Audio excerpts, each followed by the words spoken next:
Ok, perfeito. Voltando, olha só, mais uma vez, Original Drogaria, lá no interior. Bom Sucesso tem Original Drogaria. Pessoal de Água Quente, pessoal de Santa Rosa, pessoal daquela região toda, pessoal dos Lúcios. Original Drogaria em Bom Sucesso. Está aí na tela, estão aí na tela, não está, agora já está. É o 988-496913 e o 2641-1886, Bom Sucesso. Vargem Grande, 988-495812 e o 3643-2727. No alto, 2642-0050 e na Várzea, 2742-2727. Original Drogaria, só pedir pelo delivery, que eles vão mandar na sua casa. Original Drogaria, rede original de drogarias em toda a cidade, ok? Continuando nosso bate-papo aqui, ainda vou continuar dentro do turismo, gente, embora eu tenha outros assuntos, mas a gente ainda continua aqui dentro do turismo. Porque Teresópolis tem CBF, Teresópolis tem a feirinha que hoje atrai muitos, mas muitos turistas. Esse final de semana, aliás, os 2 últimos finais de semana, Teresópolis viu aí como ficou, o que é a força da feirinha, né? Tem a Terefri. O que a gente precisa de investimentos na área de turismo, a gente já falou sobre isso, mas agora eu vim para a cidade. Nós temos CBF, nós temos feirinha e precisamos de ruas melhores, estradas melhores, o nosso policiamento até que vai bem. Você tem o Parque Nacional, né? O Parque Nacional, mas aí o Parque Nacional é área federal, mas também é. Sim, mas atrai gente para cá, que vai consumir nos restaurantes, que vai ficar nas pousadas, né, que é muito importante. Eu acho que a gente precisa pensar o turismo como uma política de hospedagem, né? Quando você chama alguém para sua casa, quando essa pessoa volta, se for bem tratada, se o lugar for confortável, se for seguro, se for agradável. Turismo, eu tenho conversado com muitos especialistas, viu, Hélio? E turismo, ele é uma política de hospedagem. Então, você tem que estimular no município, primeiro, que você tenha segurança, né? Aumentou muito em Teresópolis, furto, roubo, né, de comércio, você tem que melhorar a segurança, e aí o policiamento de bairro, comunitário, perto das pessoas, ajuda demais. Responsabilidade do governo do Estado, né? Não é responsabilidade da prefeitura, mas a prefeitura tem que fazer um mapeamento junto com o governo do Estado de qual é a polícia que a gente quer, o modelo de polícia que você quer. O modelo de polícia de Teresópolis não é igual ao modelo de polícia de Nova Iguaçu, de Nilópolis, de Niterói, de São Gonçalo ou de Paraty. O modelo de segurança tem a ver com a necessidade do lugar onde as pessoas vivem. Então, garantir a segurança, investir para que a receptividade das pessoas seja boa, que você tenha um bom material de turismo, a divulgação sobre Teresópolis, o governo do Estado pode e deve ajudar nas suas redes, que precisam ser muito melhores. O Rio de Janeiro é uma das cidades, o Rio de Janeiro é um estado, e a cidade do Rio de Janeiro, uma das mais famosas do mundo. Você fala em Brasil, em qualquer lugar do mundo, o primeiro lugar que as pessoas pensam, desculpa, não é São Paulo. Com todo o meu amor aos paulistas, o primeiro lugar que as pessoas pensam quando se fala em Brasil é Rio de Janeiro. Rio de Janeiro. É verdade que tem uma imagem muito grande da cidade, mas é o estado do Rio. O nome Rio de Janeiro aparece. O estado do Rio ele precisa ter uma potência no que diz respeito à internet, à comunicação, para dialogar com esse mundo, para mostrar o que é Rio de Janeiro. Inclusive mostrar que o Rio de Janeiro não é só a praia. O Rio de Janeiro não é só a cidade do Rio de Janeiro. O Rio de Janeiro tem uma potência enorme de um turismo que na região serrana, na região das praias fora da cidade do Rio de Janeiro, tem que ter uma política estadual de turismo, com as potências locais. E aí, isso passa muito pela capacidade das pessoas conhecerem, saberem como chegam, ser bem informadas sobre isso. Acho que isso é uma política de hospedagem. A gente pode... E tem um calendário que seja anual. A feirinha, por exemplo, ela é anual.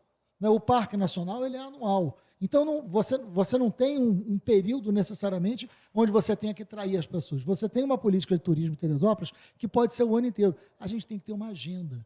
Eu vou te dar um exemplo.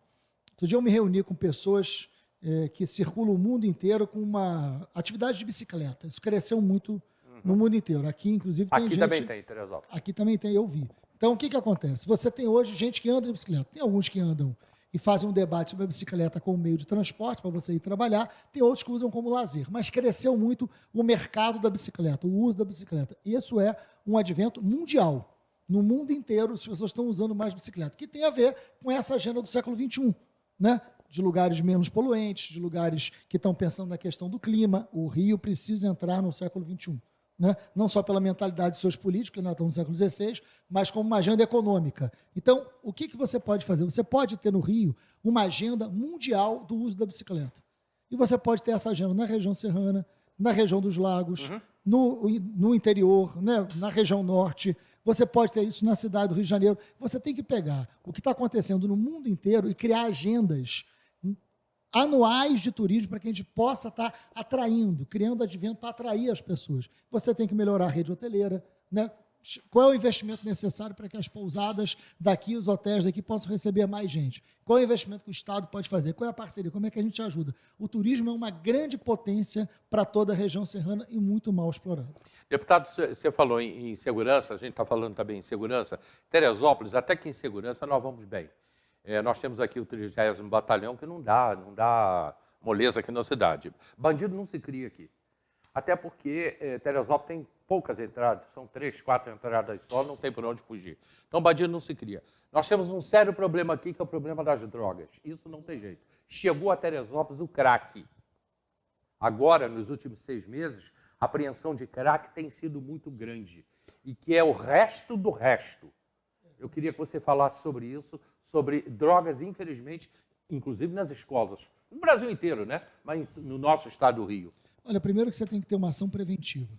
E aí é política de juventude. O que é que a gente faz com a nossa juventude? O consumo da droga, ele não é só da juventude, a gente sabe disso. O consumo da droga, ela é a droga lícita e a droga ilícita. A gente tem um problema grande de alcoolismo, que é uma droga lícita, e que a gente também tem que ter política pública para redução de consumo de álcool. Isso é muito grave. O tabagismo, que é uma droga lícita, que também é muito grave, é muito danoso à saúde, e que a gente também tem que ter política pública para isso. Como é que você reduziu o consumo de cigarros? Fazendo boas propagandas, onde as pessoas olhavam e aprenderam que se você fumar, você tem uma série de desdobramentos. A propaganda do cigarro, que acabou. Né? Você tira a propaganda do cigarro e você faz propaganda contra. Ou seja, uma ação pedagógica que levou muita gente a deixar de fumar. Né? E foi algo eficiente, isso é importante. Boa. A gente tem que fazer isso para todas as drogas. Ter uma ação pedagógica que seja concreta. Uma coisa é o combate ao tráfico. Isso é uma causa de polícia. Isso a gente tem que fazer. E aí tem que melhorar o sistema de inteligência da polícia, principalmente da Polícia Civil. Né? Como que essa droga está chegando aqui? Porque você falou, insegurança aqui não se cria porque tem poucos lugares de saída e de entrada, mas a droga está entrando. A droga chega. Mas a droga está entrando mesmo com poucos lugares. É muita então, quantidade apreendida. Isso falta inteligência, ou como é um comércio de droga que envolve muito dinheiro, acaba comprando muita gente. Então, ter um serviço de inteligência da polícia, investir, e eu apliquei muitas emendas parlamentares por serviço de inteligência e aumentar a eficácia da polícia. Ter um serviço de inteligência, ter uma ação integrada da Polícia Civil, da Polícia Militar e da Polícia Federal, numa ação que possa mapear onde essa droga está circulando, qual droga está circulando, em que lugar do estado e por onde ela chega, a Polícia Rodoviária Federal, porque para chegar aqui passa pela estrada. Sim, correto. Ela não vem do céu, e aqui não vem do mar, né? Então só pode vir pelas estradas. Então você ter um bom monitoramento e um bom sistema de inteligência para o enfrentamento do tráfico é um ponto, mas não é só. Como é que a gente disputa essa juventude? Aí, a escola precisa ser o lugar onde a gente vai ganhar essa juventude.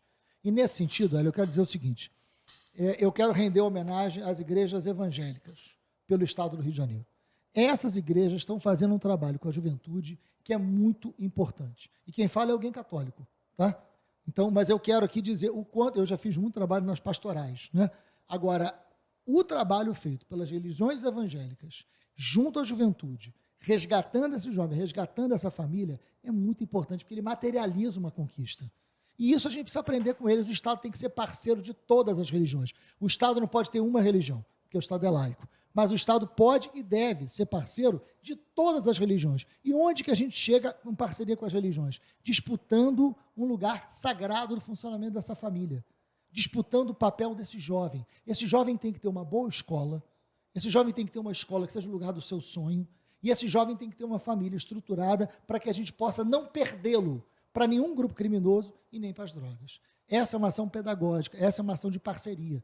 A igreja, quando consegue fazer um pai de família parar de beber, né? Eu não estou falando de uma cervejinha aqui, uma cervejinha ali, eu estou falando do alcoolismo, eu estou falando de uma doença. Né? Quando a igreja consegue fazer o chefe da família, lá, o pai, né, parar de beber, ele para de bater na mulher, ele para de bater nos filhos, ele se entende melhor com a família, sobra um dinheiro para ele passear com essa família, o filho tem um ambiente melhor em casa, começa a render melhor na escola, a mulher vai no culto e começa a falar e se empodera enquanto uma pessoa, materializa uma conquista real.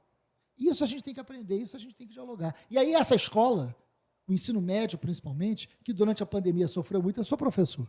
Eu fiquei 20 anos em sala de aula. Durante a pandemia, nós tivemos 2 horas de aula por dia. A pandemia aumentou muito a desigualdade, porque os filhos de escolas privadas, com recurso, eles tiveram prejuízo de aprendizagem, mas eles tinham um computador em casa. Os filhos da escola pública sofreram demais. Velho. Então, a gente tem uma defasagem de aprendizagem enorme. Nós perdemos muitos alunos no ensino médio, em todas as cidades, inclusive em Teresópolis. A gente tem que resgatar essa juventude, porque a gente começa a perder o jovem, seja para a droga, seja para o crime, quando a gente não tem o que oferecer para esse jovem. A gente precisa saber qual é o sentido da vida desse jovem em cada lugar. A gente tem que entrar com uma cultura, com uma atividade cultural, a gente tem que entrar com uma escola que seja lugar de sonho. Meu pai era um inspetor de colégio que só sabia escrever o nome. Era uma pessoa muito humilde. Eu venho de uma família muito humilde, até os 40 anos vivia na periferia. Meu pai tinha certeza absoluta que se conseguisse garantir escola para mim e para os meus irmãos, o meu futuro ia ser melhor do que o dele. Hoje, um pai, quando olha para o seu filho, não tem a certeza que o futuro do seu filho vai ser melhor do que o dele. Pelo contrário. E às vezes a gente tem mais vontade do passado do que do futuro. A gente não pode. A escola tem que ser o lugar do sonho e é o lugar onde a gente não perde o jovem para a droga. Eu ainda tenho uma pergunta sobre segurança, mas já que você entrou aí, você falou que é professor, e realmente é. Professor, como é que você vai resgatar esses 2 anos perdidos na pandemia? Como é que a gente vai resgatar? A pergunta é minha mesmo, né? Nem está aqui. Eu acho que se perderam. Perderam 2 anos, perdemos 2 anos. Como é que resgata isso? Eu acho que a educação é um lugar onde a gente tem que fazer uma grande revolução, no bom sentido. Um lugar que a gente tem que fazer uma mudança profunda é na educação. E eu falo isso como um apaixonado pela sala de aula. Eu criei meus filhos como professor, 20 anos em sala de aula, eu sou apaixonado por sala de aula. Né? A gente precisa fazer uma coisa, e eu estou conversando muito com vários especialistas, o que eu estou defendendo? Que a gente chame as universidades inteiras, eu já comecei a fazer essas reuniões, já me reuni com todos os reitores de todas as universidades federais e o Rio tem muita universidade. Para o tamanho que é o Rio, a gente talvez seja o estado mais bem servido de universidades do Brasil inteiro. Talvez seja. Eu não fiz essa conta, mas talvez seja, pelo tamanho do Rio e pela quantidade de universidades. Ora, quero dizer uma coisa para você. Eu quero criar uma coisa chamada residência pedagógica. Não tem residência médica? Não tem? O estudante de medicina não faz residência médica? Pedagógica. Eu quero uma residência pedagógica para exatamente recuperar o tempo perdido e as vidas que nós perdemos durante a pandemia. Porque o aluno abandonou a escola. Nós temos que buscar esse aluno. O que é a residência pedagógica? Eu quero pegar todo aluno de pedagogia das universidades e todo aluno dos cursos de licenciatura e fazer com que eles possam vir durante a faculdade para dentro da escola. Recuperar o espírito dos CIEPs do velho Brizola, que construiu 500 CIEPs e tem muito CIEP abandonado por aí. A estrutura do CIEP, ela é ótima, as salas de aula são boas, todo CIEP tem quadra. O CIEP nunca serviu para a ideia do velho Brizola. Então, mas a gente tem que resgatar. É claro que a gente vai resgatar o CIEP para o século XXI, né? Porque quando foi criado não existia na internet. O CIEP hoje tem que ser um CIEP do século XXI. Mas um CIEP que ele possa, no final de semana, estar recebendo aquela comunidade e estar fazendo trabalho com aqueles pais. Possa estar criando durante a semana à noite um curso de alfabetização de adultos, onde a mãe do menino que está na escola no ensino médio vá à noite aprender a ler e escrever na mesma escola do seu filho. A escola precisa ser o lugar de transformação da vida de onde ela está. Essa residência pedagógica, você traz o aluno da pedagogia, você traz o aluno dos cursos de licenciatura, você dinamiza a escola, você cria um processo de formação de professores e você abre a escola num tempo maior, que é o tempo integral. Você faz a escola significar muito para aquele bairro onde ela está construída. Isso é decisivo. É na educação o maior investimento que a gente tem que fazer para recuperar essa juventude que a pandemia ou tirou a vida ou tirou o sonho, que é muito grave também. Olha só, eu vou entrar agora numa área. Ontem, no final de semana, quando a gente falou que o deputado viria ao programa, que a gente soltou nas redes sociais, o pessoal falou muito, que a gente contra, a favor. Você tem um pessoal que não gosta de você, né? Tem uma turminha grande aí que não gosta. Politicamente, que a gente está falando, lógico. Mas aí a gente resolve na conversa. Não, tá. Então, as pessoas falaram muito, inclusive me pediram alguns temas, me passaram alguns temas. Aí ontem pela manhã eu disse o seguinte, já prepara o comercial aí, Alex, que eu estou indo para o comercial. Eu disse o seguinte hoje pela manhã, que eu entro aqui em assuntos importantíssimos, quando eu venho falando de aborto, quando eu venho falando de crianças sexualmente agredidas em Teresópolis, e que o número é muito grande, de mulheres agredidas também em Teresópolis, que é outra coisa que o número é muito grande. E eu falo sobre isso e as pessoas desaparecem. Ninguém quer debater esse assunto. Ninguém fala sobre isso. Principalmente aqui em Teresópolis. O pessoal corre disso, corre desses assuntos. Então eu quero falar, quero saber do deputado o que ele acha do aborto, mulheres agredidas e crianças sexualmente agredidas, mas depois do comercial, que a gente está voltando rapidinho e lembrando da pizzaria e cervejaria agora, cervejaria com a cerveja Viva la Vida, Mandacaru, pertinho da Feirinha do Alto, a gente volta já.